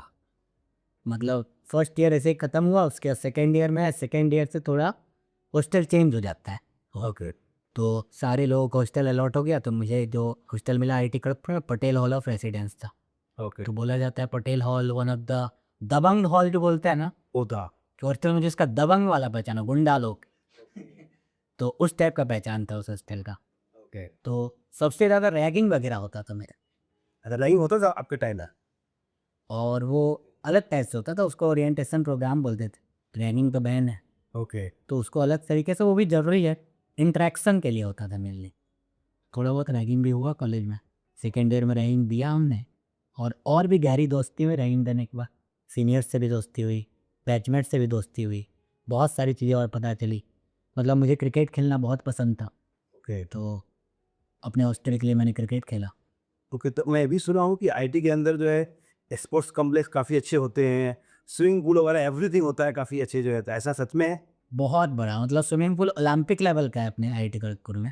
कि बस बोला गया है कि थोड़ा बहुत उसका वेट टेन वो कम कर दिया गया है, ताकि कहीं ओलंपिक ना हो जाए उधर। और क्रिकेट ग्राउंड तो इतने बड़े बड़े क्रिकेट ग्राउंड है, multiple cricket ground. Okay stadium जो हम देख रहे हैं ना, वानखेड़े स्टेडियम है, उससे बड़े बड़े दो तीन, मतलब एक साथ 3-4 मैच चल सकते हैं वहाँ। और आईआईटी खड़गपुर तो एरिया वाइज बहुत बड़ा है ना, 2100 एकड़ में। मतलब आप एक दिन में पूरा आईआईटी घूम भी नहीं सकते, इतना बड़ा है मतलब जैसे आईआईटी बॉम्बे अराउंड 300-400 एकड़ में। बस? हाँ, ओ तो 300-400 मतलब 5-6 आईआईटी बॉम्बे घुसा देंगे, तो आईआईटी खड़गपुर खत्म नहीं होगा। तो मतलब कोई भी बच्चा अगर आईटी से पढ़ रहा है मतलब उसका होलिस्टिक डेवलपमेंट हो रहा है। तो अब मेरी ये क्वेश्चन है आपसे कि सिंस अब आईटी में तो पहुंच गए और आपके आप देख ही रहे हैं आपके सीनियर्स सारे लाइन में गए हुए हैं, तो फिर आपने कैसे डिसाइड किया कि यार अब मैं टीचिंग में जाऊंगा, बिकॉज आप वहां से कहीं भी जा सकते थे? ये मेरे अंदर थोड़ा आ गया था 11th-12th में ही। मैं जब तक 11th-12th में नहीं, मतलब फिर जी में था तो ठीक था, जो टीचर्स थे उनका रिस्पेक्ट था अच्छा। जब मैं रिपीट किया, कोटा गया, तो वहाँ जब मैंने टीचर्स को देखा ना, उनका अलग ही रुतबा है, स्टार है वो। मतलब बच्चे के नज़र में वो हीरो है। टीचर्स खुश रहे वहाँ मर्सिडीज से, BMW से, और मैं देख रहा हूँ कि भाई मर्सिडीज से मेरे सर आएगा, मैथ्स के फिजिक्स वाले सर आए रेंज रोवर से। तो वो सब जब मैं देख रहा था ना, तो यार इनका लाइफ क्या है, करोड़ों के पैकेज में वो उस टाइम पे। तो उस टाइम पे लगा कुछ नहीं करना, यही करना है। ओके थोड़ा सा इंक्लिनेशन था मेरा पढ़ाने के लिए, मज़ा भी आता था। मैं जब तैयारी भी करता था ना, तो मैं अपने एक दोस्त को पकड़ता था, मुझे कोई टॉपिक नहीं समझ में आता था, तो उसको एक्सप्लेन कर देता था मैं। ओके उससे मेरी चीज़ें और स्ट्रांग हो जाती थी। अब मैंने वहाँ देखा टीचर्स को स्टार बनते हो, तो मुझे लगा मुझे भी स्टार बनना है। ओके तो मतलब आपकी टीचिंग का तरफ आने का मेन था आपके टीचर, कि उनको देखकर आपके अंदर इंस्पिरेशन आया कि यार मुझे भी यही स्टारडम चाहिए और टीचिंग से आएगा ये। फिर मैं आईआईटी में चला गया, वहाँ पे बहुत सारी चीज़ें एक्सप्लोर की, लेकिन इंटरनली कहीं ना कहीं था कि मुझे टीचिंग करना है, अपॉर्चुनिटी मिलेगा टीचिंग करूँगा। फिर घर वालों ने बोला कि गवर्नमेंट जॉब भी देख लो। Because since you are from Bihar, और बिहार में अगर रेस्पेक्ट है कहीं तो गवर्नमेंट जॉब का, और स्पेशली वहाँ पे बात करें बिहार की तो यूपीएससी का, आईएएस बनिए आईपीएस बनिए, ज़्यादा रेस्पेक्ट मिलेगा। और मैक्सिमम आईटीएस जाते भी हैं उधर लाइन में, फिर भी आपने सब कुछ छोड़कर टीचिंग में आ गए। तो गवर्नमेंट जॉब का बोला उन्होंने बहुत बार, तो मैंने बोला ठीक है एक बार ट्राई करते हैं। गेट दिया मैंने 4th ईयर में, गेट का भी एग्ज़ाम दिया मैंने। उसी टाइम पे प्लेसमेंट में मैं नहीं बैठ रहा था, तो मुझे क्यों कोचिंग करना था। 4th ईयर में थोड़ा आ गया था मुझे कोचिंग करना है, फिर भी घर वालों का माना मैंने गेट का एग्ज़ाम दिया, गेट भी क्रैक किया है मैंने। ओके तो गेट का एग्ज़ाम बहुत अच्छे रैंक से क्रैक किया, अंडर 100 रैंक से। ओके। तो उसके बाद अंडर 100 मतलब आपको गवर्नमेंट जॉब तो रखा हुआ है डेफिनेटली। इंडियन ऑयल वगैरह मिल जाता मुझे, ओएनजीसी का इंटरव्यू दिया था मैंने, उधर भी हो गया था मेरा। ओके तो वो सारी चीज़ें मेरे अंदर थी। फिर लगा यार अगर इधर चले जाएंगे ना तो वो जो अंदर में कीड़ा है मेरे, स्टार वाली। वो जो स्टार वाली है, तो मैं देख रहा हूँ इंडियन ऑयल का, ठीक है नॉर्मल जॉब कर रहा हूँ, या पैसा कमा लूँगा, सब कुछ हो जाएगा। लेकिन वो जो स्टार वाली जो अंदर बैठ गई थी ना वो, बचपन में जो बैठी थी तो वो मेरे दिमाग से निकल नहीं रहा था। तो मैंने नहीं किया गवर्नमेंट। ओके 2018 में मैं पास आउट हुआ, बीटेक मेरा कंप्लीट हुआ। उसके बाद मैंने 1 साल कोलकाता में रहा था। मैं, मेरा एक दोस्त था वो भी कोचिंग फील्ड से ही था, उसके साथ मिलके मैंने कोलकाता में एक कोचिंग स्टार्ट किया था। अच्छा, ये कॉलेज लाइफ में या कॉलेज से निकलने के बाद? कॉलेज से निकलने के बाद ओके मेरा दोस्त कॉलेज लाइफ में ही जा चुका था उधर, ओके वो पढ़ाता था कोलकाता में। ओके। मैं तो कॉलेज लाइफ में मैंने गेट का तैयारी किया ना, और दिए बाय। अच्छा अच्छा अच्छा। तो गेट का तैयारी किया मैंने, गेट का एग्ज़ाम दे दिया, गेट भी क्रैक किया भाई। कहीं घर वाले को ये ना लगे कि नहीं दिया, उनका भी बात माना मैंने, तो मैंने किया। और जब मैंने उनको बोला कि मुझे टीचिंग में जाना है तो घर वाले मान ही नहीं रहे थे। ओके। थोड़ा सा वो बोले थे टीचर बनेगा, यहाँ लोग इंजीनियर। टीचर की क्या है ना माइंडसेट इंडिया में, मतलब समझते हैं कि प्राइमरी स्कूल के टीचर समझते हैं कि चलो 30,000 40,000 इसकी सैलरी हेल्दी, होगी। यस तो थोड़ा माइंडसेट उधर है हमारे तरफ। मतलब इवन मैं दो बता रहा हूँ कि 1 2 साल 3 साल पहले तक भी माइंडसेट ऐसा था कि तुम फालतू का टीचिंग ले लिया, कुछ और फील्ड में चले जाता, सॉफ्टवेयर में चले जाता। ओके तो वो सारी चीज़ें रहती है। फिर भी अपना सुना मैंने, और 1 साल कोलकाता में भी थोड़ा स्ट्रगल था। हमने अपना कोचिंग स्टार्ट किया, 3 लोग थे हम लोग आईआईटी खड़गपुर के, तीनों लोगों ने मिलकर एक कोलकाता में एक कोचिंग शुरू किया। ओके कोचिंग शुरू किया हमने, और मैं फिजिक्स मैथ्स पढ़ाता था, मेरा एक दोस्त था फिजिक्स, और एक सर थे केमिस्ट्री पढ़ाते थे। ओके 40 50 बच्चा भी कर लिया था हमने। कोलकाता में मंथली वाला पेमेंट होता है, ओके बच्चे मंथली पढ़ते हैं। तो हमने इनिशियली बोला ठीक है 40 50 बच्चे फर्स्ट ईयर में शुरू ही किया हमने, तो अच्छे हैं। लेकिन धीरे धीरे क्या हुआ ना, हम तीनों पार्टनर में थोड़ा सा फ्रैक्शन आया। ओके तो पहले केमिस्ट्री वाले सर ने छोड़ दिया, उसके बाद हमारे ऊपर 2 लोग थे हम लोग, दोनों ऊपर भार आया। उसका धीरे धीरे मैंने, मुझे लगा कि यार ये अभी नहीं करना था मुझे, अभी धंधा तो, अभी स्टार्ट नहीं कर रही। क्योंकि थोड़ा पैसा ऐसा भी लग रहा था ज़्यादा। ओके जगह लिया हमने, पैसा खर्च किया, बहुत सारी चीज़ें की। थोड़ा लगा अभी पैसा हमने कुछ कमाया नहीं है, मेरे पास ज़ीरो, और मैं खर्च करना है मुझे लाखों। उस टाइम पे मुझे लगा कुछ दिन के लिए टीचिंग का जॉब कर लेते हैं। ओके तो टीचिंग का जॉब करने का सोचा मैंने, तो 2 4 कोचिंग में जाके मैंने इंटरव्यू दिया अपना। तो मेरा पेस मुंबई, ओके। आईटीएन स्पेस, मतलब डायरेक्ट गांव से खड़गपुर, खड़गपुर से मुंबई की तरफ मुंबई की चल पड़ा। आईटीएन स्पेस मुंबई से मुझे कॉल आया कि आइए आपका 10 लाख का पैकेज रहेगा साल का। ओके मुझे लगा यार 10 लाख तो बहुत कम है यार, यस लेकिन फिर भी मुझे लगा चलो स्टार्ट करते हैं। ओके। और इसी कारण से थोड़ा घर वाले भी ये थे, दुखी थे। यार तुम सॉफ्टवेयर में जाते हो तो 20 लाख 25 लाख 50 लाख, आईटीएन का पैकेज ये होता है, यस तुम 10 लाख कमा रहे हैं मुंबई में जाके। तो लेकिन उन्होंने 10 लाख का पैकेज दिया, लेकिन उन्होंने फिर बोला कि रहने के लिए हम तुम्हें एकोमोडेशन देंगे, ओके तो खर्च कम हो जाएगा। तो उन्होंने ठीक है, इनिशियली ठीक है। तो मैं वहाँ आईटीएन स्पेस मुंबई चला गया, फिर यहाँ टीचिंग जर्नी मेरा स्टार्ट हुआ। ओके। तो आप मतलब अपनी पहले कोचिंग स्टार्ट की, फिर वहाँ पे पार्टनर से नहीं चली, पार्टनरशिप नहीं अच्छी हो पाई, तो आप दूसरी कोचिंग ज्वाइन कर रही। ओके। तो जनरली ऐसा होता है कि कोचिंग में बहुत स्ट्रगल होती, मतलब आप कहीं भी जाएंगे तो ऑलरेडी वहाँ पे स्टार टीचर रहेंगे। तो आपको ऐसा नहीं कि आप किसी कोचिंग में आए और आप आईआईटी से हैं तो आप स्टार बन गए, बिकॉज ऑलरेडी वहाँ स्टार हैं।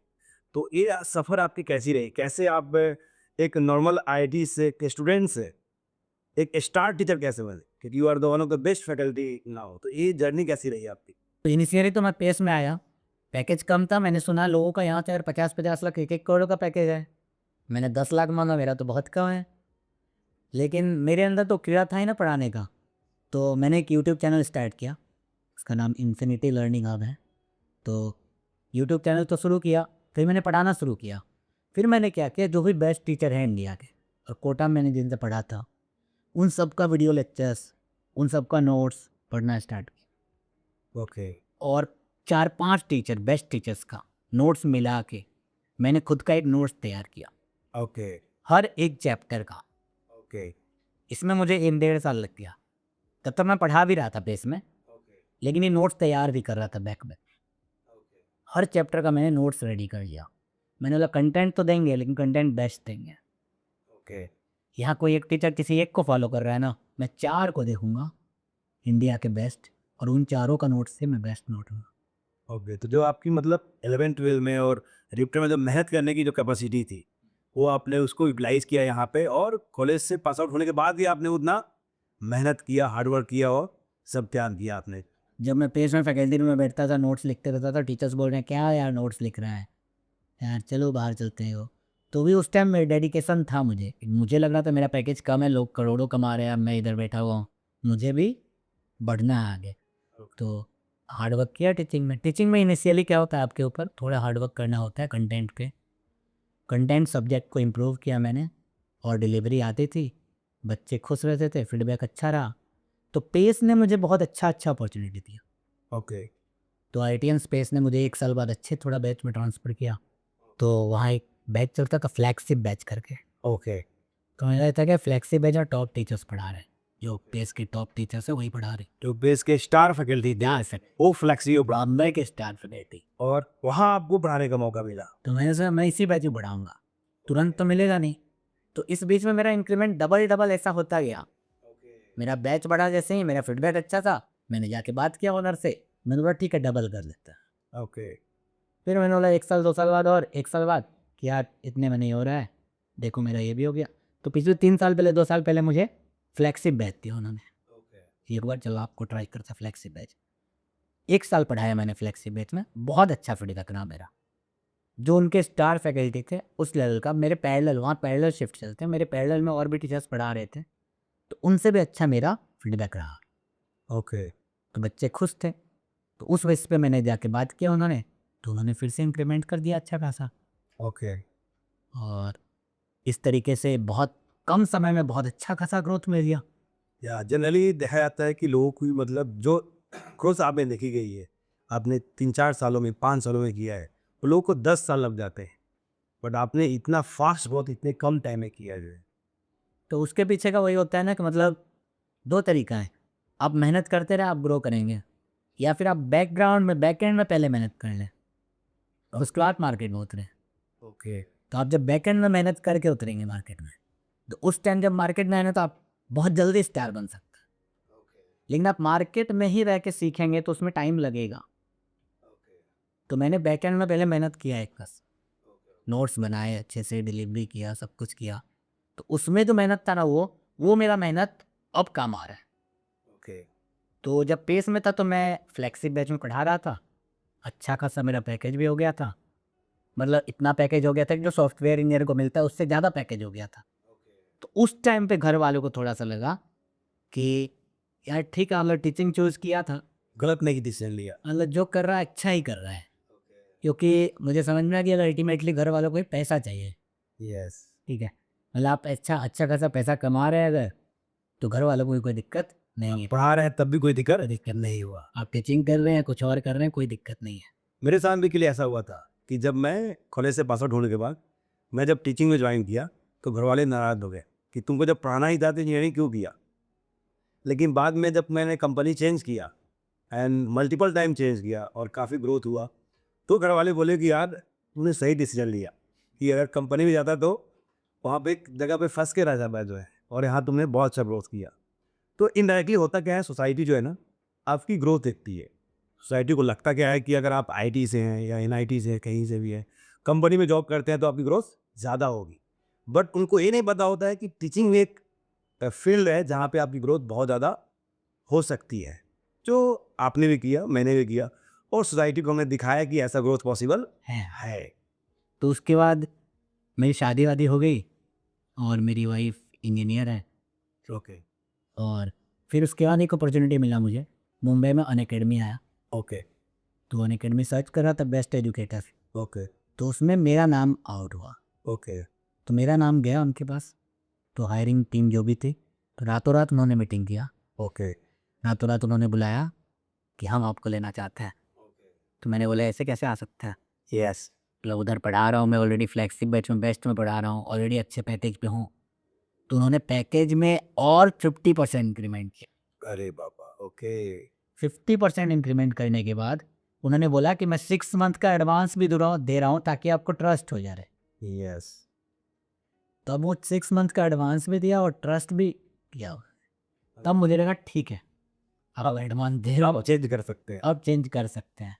तो वो चेंज किया मैंने, और यहाँ काफ़ी अच्छा चल रहा है। अभी हमारा जो जिस बच्चे को मैंने पढ़ाया था उसका 100 रैंक आ जाएगा ऑलमोस्ट। ओके तो बहुत अच्छा रहा है ये जर्नी। तो क्या आप जो है मतलब आपने जो डिसीजन लिया तो उससे रिग्रेट करते हैं कि हमने डिसीजन सही लिया या गलत लिया? जो है पेरेंट्स की बातें मान लेते हैं, गवर्नमेंट जॉब में चले जाते हैं, क्योंकि बिहार के लोगों की, यूपी के लोगों की ड्रीम होती है गवर्नमेंट जॉब, आईएएस बनना, यूपीएससी की तरफ जाना। तो क्या आपको रिग्रेट है इस चीज़ का? मुझे तो कोई रिग्रेट नहीं है, क्योंकि मैं खुश हूँ। मुझे लगता है कि अल्टीमेटली सक्सेस के साथ साथ खुश रहना बहुत ज़रूरी है। आप सिर्फ पैसा कमा रहे हैं और खुश नहीं है तो फिर कोई फ़ायदा नहीं है। कॉर्पोरेट मजदूर बन के रह गए हैं आप, ऑफिस जा रहे हैं आ रहे हैं और खुश नहीं हैं आप। मैं जो काम करता हूँ उसमें पैसा भी कमा रहा हूँ मैं, मेरे अंदर खुशी भी है। खुशी इस बात की है कि मैंने जो चाहा था वो मैं कर पा रहा हूँ। मुझे टीचिंग करना था, मैं कर रहा हूँ। मुझे लोगों को, बच्चों को पढ़ाना था। जब बच्चों का रिजल्ट आता है, जब बच्चे सक्सेसफुल होते हैं, वो जाके बोलते हैं कि मुझे इस सर ने पढ़ाया था, बहुत अच्छा फील आता।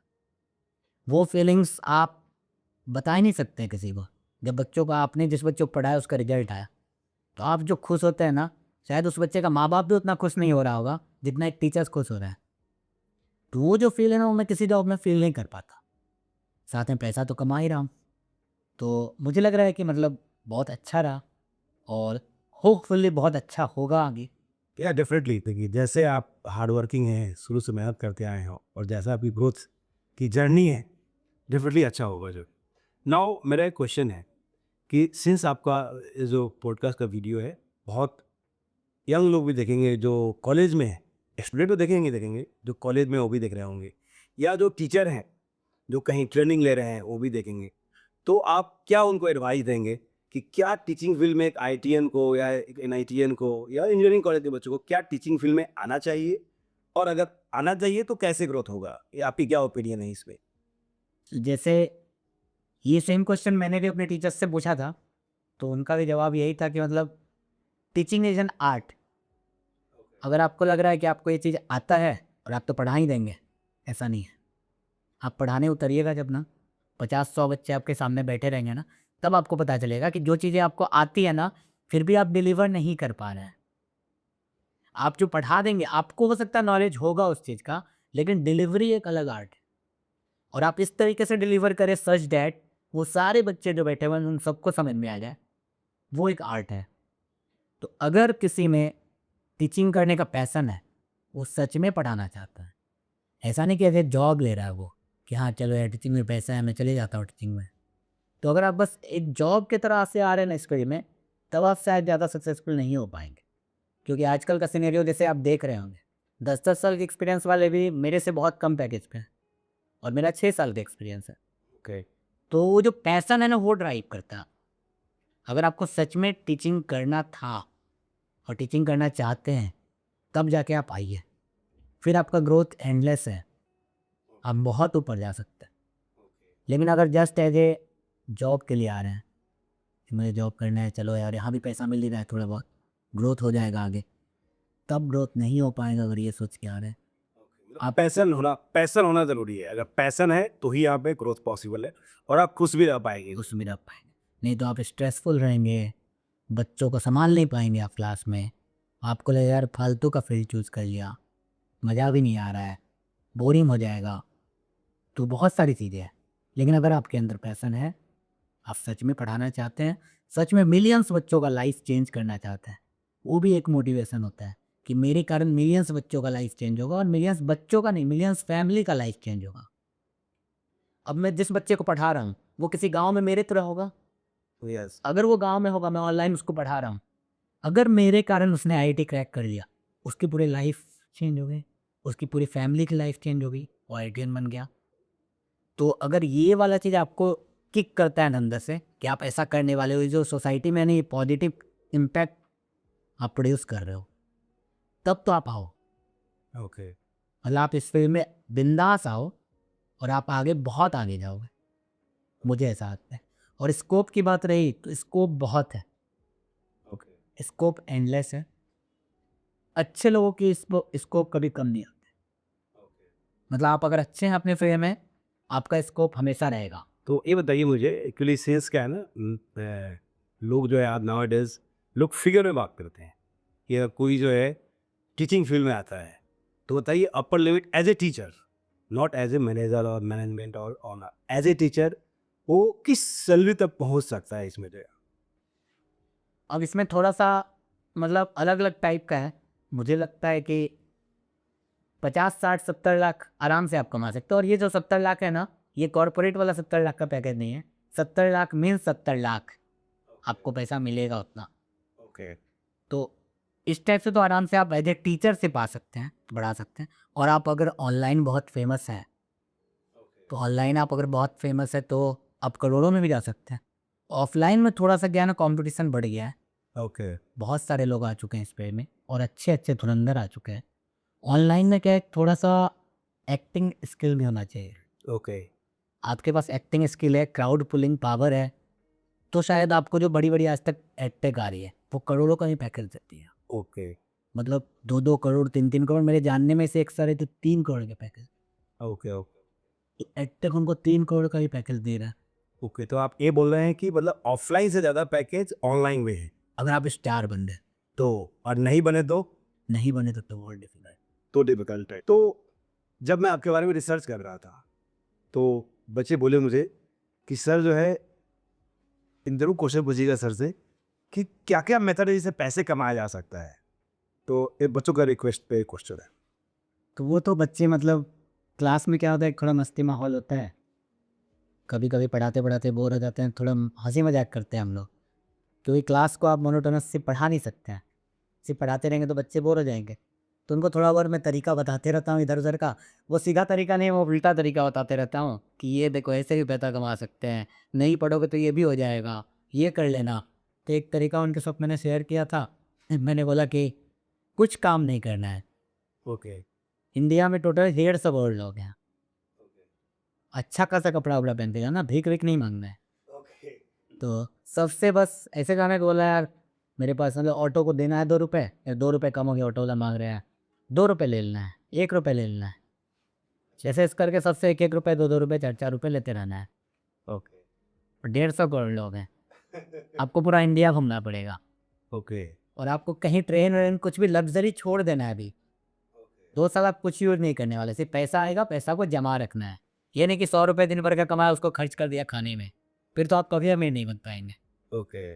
तो आपको क्या करना है कि सबसे पैसा लेना है, खाना पीना कहाँ खाना है, लंगर लग रहा है लंगर में खा लीजिए, मंदिर है वहाँ खा लीजिए, कहीं भी जाके खाना खा लीजिए, पेट भर लीजिए अपना। और हर इंसान से पैसा मांगिए। जो अच्छे लोग होंगे वो तो 100 100 रुपये भी दे देंगे। ऐसे ऐसे करके आपको 2 साल घूमना है, गली गली घूमना है। अंधेरी एक दिन कीजिए, किसी दिन जोगेश्वरी चले जाइए, ऐसे कर करके दूसरे जगह भी चले जाइए। दिल्ली में घूमिए 1 2 महीना, फिर कहीं और घूमिए, हर स्टेट में घूमिए 2 2 महीना। ओके। तो इस तरीके से करते करते 2 3 साल में आपके पास 150 करोड़ रुपये होगा। ओके। तो बच्चे बहुत खुश हैं, अरे ये तो कैसे हो गया, इतना अमीर कैसे बन सकते हैं। ये वो उसको और भी तरीका बताया था मैंने कि आप आओ मुंबई, आओ मुंबई में एक से एक रईस लोग हैं। मतलब मुंबई में, मैं जब मुंबई आया था ना नया नया, तो मैं देख रहा हूँ कि जस्ट मैं एक गली में जा रहा हूँ, तो बड़े बड़े बिल्डिंग हैं, एक एक बिल्डिंग में 2 2 सौ 3 3 सौ फ्लैट है, 300 फ्लैट है, और 3 3 करोड़ 4 4 करोड़ का फ्लैट है। 300 × 3 करोड़, ओके। समझ रहे हैं। तो इतना पैसा सिर्फ एक बिल्डिंग में। और ऐसे एक गली में जाएंगे तो आपको ऐसे 10 बिल्डिंग दिख जाए। तो आप एक गली से जा रहे हैं तो मुंबई में इतना करोड़ों रुपए है। तो मुंबई में पैसा बिखरा हुआ है यहाँ पे। हर जगह पैसा है। पैसा बटोरने आना चाहिए। तो उसका मैंने एक बच्चों के साथ ऐसे ही फ़नी इंसिडेंट शेयर किया था कि एक काम करो, मुंबई में क्या होता है, मोस्टली सिंगल फैमिली है और आजकल सिंगल चाइल्ड रखते हैं लोग। खूब अमीर है, खूब पैसा है, मम्मी पापा रोज़ कमा रहे हैं, डॉक्टर्स हैं बड़े बड़े, करोड़ों रुपए हैं। उसके पास एक बेटा है बस, एक बेटी है बस। तो अगर तुम लड़का हो, तुम्हें ऐसा ही एक लड़की का तलाश खाना है जो करोड़पति हो, जिसके पापा। इसको ढूंढने में तुम्हें हो सकता है साल भर लग जाए। इंस्टाग्राम यहाँ वहाँ हर जगह जाओ, बड़े बड़े इवेंट्स में जाओ, खोजो उस लड़की को। जो इकलौती लड़की है, उसके पापा बहुत पैसे वाले, और उसको फंसा लो। बट आपकी अगर से शादी हो गई तो उसका जो भी है सब आपका, आप करोड़पति बनते हैं। और अगर लड़के हो लड़की हो तो लड़कों को पटाओ। तो बच्चे बहुत ये होते हैं कि हाँ, मतलब ये सब फनी इंसिडेंट चलते रहते हैं। और ये बहुत सारे तरीके ऐसे बताते रहता हूँ कि देखो ऐसे ही पैसा कमाया जा सकता है, कुछ नहीं करोगे तो ये भी एक तरीका है। तो मतलब क्लास के आप माहौल को फन में कन्वर्ट करते हैं, क्योंकि जब तक फन नहीं रहेगा स्टडी इज टफ, और ये फन नहीं होगा तो बच्चा नहीं पढ़ेगा, इंगेज नहीं रहेगा, कनेक्ट नहीं कर पाएगा इसमें। तो वेरी गुड वे है कि बच्चों को इंगेजमेंट मेंटेन रखे हुए। कि तो एक मेरा क्वेश्चन है कि जनरली ऐसा बोला जाता है कि आईआईटीएन कुछ भी कर सकता है, और जब कोई बंदा जो है मुंबई में आता है तो उसके अंदर कहीं ना कहीं एक्टिंग की भूत, डायरेक्टिंग की भूत, ये उसके अंदर छुपा हुआ रहता है। और सिर्फ आप आईआईटी खड़गपुर से हैं, तो आप देखेंगे कि बहुत सारे लोग फेमस है आईआईटी खड़गपुर से। तो क्या आपके अंदर कभी ऐसा नहीं आया, और ऐसा क्यों होता है कि मतलब उधर जा रहे हैं लोग जो है? मतलब देखिए, ये तो बहुत फैसिनेटिंग फील्ड है ना। मतलब आप इंटरटेनमेंट में हैं, आप टीवी पे आ रहे हैं, स्क्रीन पे आ रहे हैं, और पूरा इंडिया में, पूरा दुनिया में आपको लोग देख रहे हैं। तो एक जो स्टार वाली फील आती है, तो वो तो हर कोई स्टार बनना चाहता है। मतलब बचपन से हम लोग मूवी देख रहे हैं, इंटरटेनमेंट देख रहे हैं, शाहरुख खान को देख रहे हैं, सलमान खान को देख रहे हैं, स्टारडम वाली फील आ रही है। तो वो कीड़ा ना हर किसी के अंदर बचपन से ही है, मुझे स्टार बनना है, लोग मुझे जाने, मैं तीनों सेलिब्रिटी बनना है मुझे। तो वो वाली फील है। तो उसके लिए क्या है, स्क्रीन पे आना पड़ता है। तो लोगों के अंदर ये थोड़ा कीड़ा तो होता ही है कि अगर मुझे अपॉर्चुनिटी मिला तो मैं तो चला जाऊंगा। तो वो अपॉर्चुनिटी तो आईआईटी में क्या है, ड्रामेटिक सोसाइटी है, प्रॉपर वहाँ सोसाइटीज़ क्लब्स होते हैं ना बहुत सारे, तो ड्रामेटिक सोसाइटी है। तो वो सिर्फ ड्रामा ही करते हैं वो लोग, साल में 1-2 इवेंट करते रहे, थिएटर करेंगे, सब कुछ करेंगे। कॉलेज के अंदर? हाँ, और इंटर आईआईटी कंपटीशन होता है, उसमें भी ड्रामेटिक्स का होता है इवेंट। इंट्रा आईआईटी होता है, उसमें भी ड्रामेटिक्स के इवेंट होते हैं। उसका मैं सेक्रेटरी था, ड्रामेटिक्स सेक्रेटरी। तो ड्रामा में मुझे भी बहुत इंटरेस्ट था, तो इसीलिए मैंने टीचिंग शुरू किया था। और टीचिंग में मुझे लगा टीचिंग में तो स्टार, मुझे मतलब स्टार तो बनना ही था। तो मैंने यूट्यूब चैनल स्टार्ट किया है, और उसमें अच्छा खासा ग्रोथ हो रहा है। तो वहाँ से मुझे लगा कि यूट्यूब से, अभी मैं ऑफलाइन पढ़ा रहा हूँ तो मैं कुछ चंद बच्चों के पास पहुँच पा रहा हूँ। ओके अगर मैं यूट्यूब पे पढ़ाऊँ ओके और मैं सोशल मीडिया प्लेटफॉर्म पे पढ़ाऊँ, तो वहाँ से मैं लाखों बच्चे तक पहुँच सकता हूँ जिनको ज़रूरत है सच में। उनको हेल्प तो ऑलरेडी आप स्टार बन जाएंगे। ओके ओके अगर मैं एक टीचर हूँ और मुझे लाखों बच्चे पढ़ रहे हैं मुझे देख के, कि मैं स्टार हो गया उनके में। ऑलरेडी स्टार हो गए। कोई बच्चा अगरतला में बैठा हुआ है, कोई बच्चा आंध्र प्रदेश में बैठा हुआ है, कोई बच्चा जम्मू एंड कश्मीर में बैठा हुआ है, आप पूरे इंडिया के हर एक कोने में आप स्टार हैं। मतलब जब से डिजिटल हुआ है तो सिर्फ बॉलीवुड और मूवी वाले ही स्टार नहीं है, नाउ डेज कोई भी स्टार बन सकता है। लाइक सोशल इन्फ्लुएंसर है, टीचर है, या मतलब डॉक्टर है, कोई भी स्टार बन सकता है। पूरी ऑडियंस उसको लाइक करेगी। स्टार का मीनिंग ये है कि ऑडियंस आपको लाइक करे। आप सेलिब्रिटी हैं, सेलिब्रिटी। मतलब आपके रीच बहुत ज़्यादा है। आपको 50 लोग 100 लोग नहीं जान रहे, आपको लाखों लोग जान रहे हैं। तो वही स्टार वाली फील वही है। पहले के ज़माने में सिर्फ हीरो लोगों को जानते थे, और हम लोगों को हीरो बोलते थे, यस। शाहरुख खान को लोग, क्योंकि उस टाइम में सोशल मीडिया नहीं था।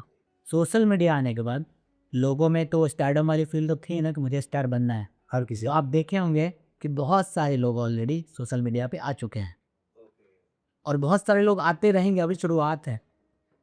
बहुत सारे लोग ब्लॉग बना रहे हैं, मोटिवेशनल वीडियो बना रहे हैं, इन्फ्लुएंसर है, फाइनेंस के बारे में लोग, मतलब लोगों को नॉलेज भी बहुत ज़्यादा मिल रहा है। हर टाइप के कंटेंट हैं आज। ओके आप किसी भी फील्ड का एक कंटेंट ढूंढना चाहते हैं ना, आप गूगल पे, यूट्यूब पे जाके सर्च कीजिए, ले रही है। आपको मिलेगा। लोग हैं जो कंटेंट क्रिएट कर रहे हैं, इससे अवेयरनेस भी बढ़ा है लोगों में। बहुत सारे लोग अच्छे अच्छे वीडियो बना रहे हैं, बहुत नॉलेजेबल वीडियो बना रहे हैं।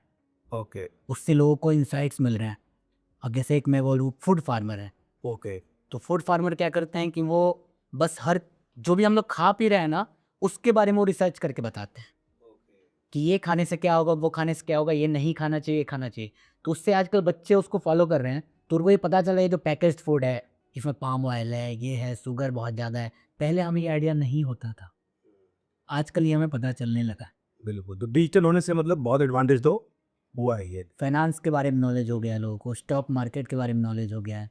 मतलब चीज़ें अब क्या है ना कि अब आपके पास डायमेंशंस अलग-अलग हैं, और आईआईटी से होने का ये फ़ायदा होता है कि आप मेहनती तो ऑलरेडी हैं, ऑलरेडी है। आपने स्ट्रगल करना सीखा है, आपने प्रेशर में हैंडल सिचुएशन करना सीखा है, आप सारी चीज़ें सीख चुके हो, आपके अंदर वो इनबिल्ट हो चुका है। अब आपको मैं किसी भी फील्ड में भेज दूँ, वहाँ सक्सेस कर सकते हैं। आप बहुत सक्सेसफुल होने का प्रोबेबिलिटी आपका बहुत ज़्यादा है। इसलिए आप हर फील्ड में देखेंगे तो आईआईटीएन आपको दिखेगा ही। दिखेगा, ओके। इसीलिए एक्टिंग में भी दिख रहे हैं लोग, डायरेक्टिंग में भी दिख रहे हैं, हर जगह दिख रहे बड़ी-बड़ी कंपनी का वीपी पोस्ट में, सीईओ पोस्ट में आईआईटीएन दिखेंगे आपको। हैं। ओके, आप देखेंगे फाइनेंस में भी आईआईटीएन है, यस, तो हर फील्ड में आईआईटीएन चल रहा है। Okay, okay. तो नेक्स्ट है मेरा, एक्चुअली जो भी गेस्ट्स आते हैं हमारे इस शो पे, तो सिंस आपकी जर्नी बहुत इंस्पायरिंग है और जो ऑडियंस आपको देख रहे हैं, बहुत मतलब करोड़ों लोगों का ड्रीम है कि हम आईटी में जाएं, और बहुत लोग हैं कि हम आईटी में गए होते तो हम इतना सक्सेस हुए होते। तो since you are from the IIT, तो मैं जनरली गेस्ट से एक रिक्वेस्ट करता हूँ कि जो भी ये वीडियो अगर देख रहा है और वो अगर आपसे कनेक्ट करना चाहे, तो थ्रू कमेंट के थ्रू या anyhow we provide the platform, अगर वो आपसे कनेक्ट करना चाहे, आपसे अगर एडवाइस लेना चाहे, तो क्या आप एडवाइस देने के लिए तैयार हैं? कैसे क्या उनको हेल्प कर सकते हैं आप? यही तो मेरा गोल है आईआईटी में। मतलब मैं टीचर बना ही इसीलिए था कि मैं लोगों का लाइफ चेंज कर पाऊँ। मेरे से लोग जुड़े, और जब लोग जुड़ते हैं ना मेरे से, पेरेंट्स या फिर स्टूडेंट्स, भले मैंने उसको पढ़ाया है या नहीं पढ़ाया, वो मैटर नहीं करता। अगर कोई स्टूडेंट है, उसको मेरी हेल्प की ज़रूरत है, कोई सजेशन दूँ मैं, या कोई मोटिवेशन चाहिए, या कोई तरीका चाहिए, मेरे कारण अगर वो सक्सेसफुल हो रहा है लाइफ, ओके, तो इससे बड़ा मेरे लिए सक्सेस नहीं है।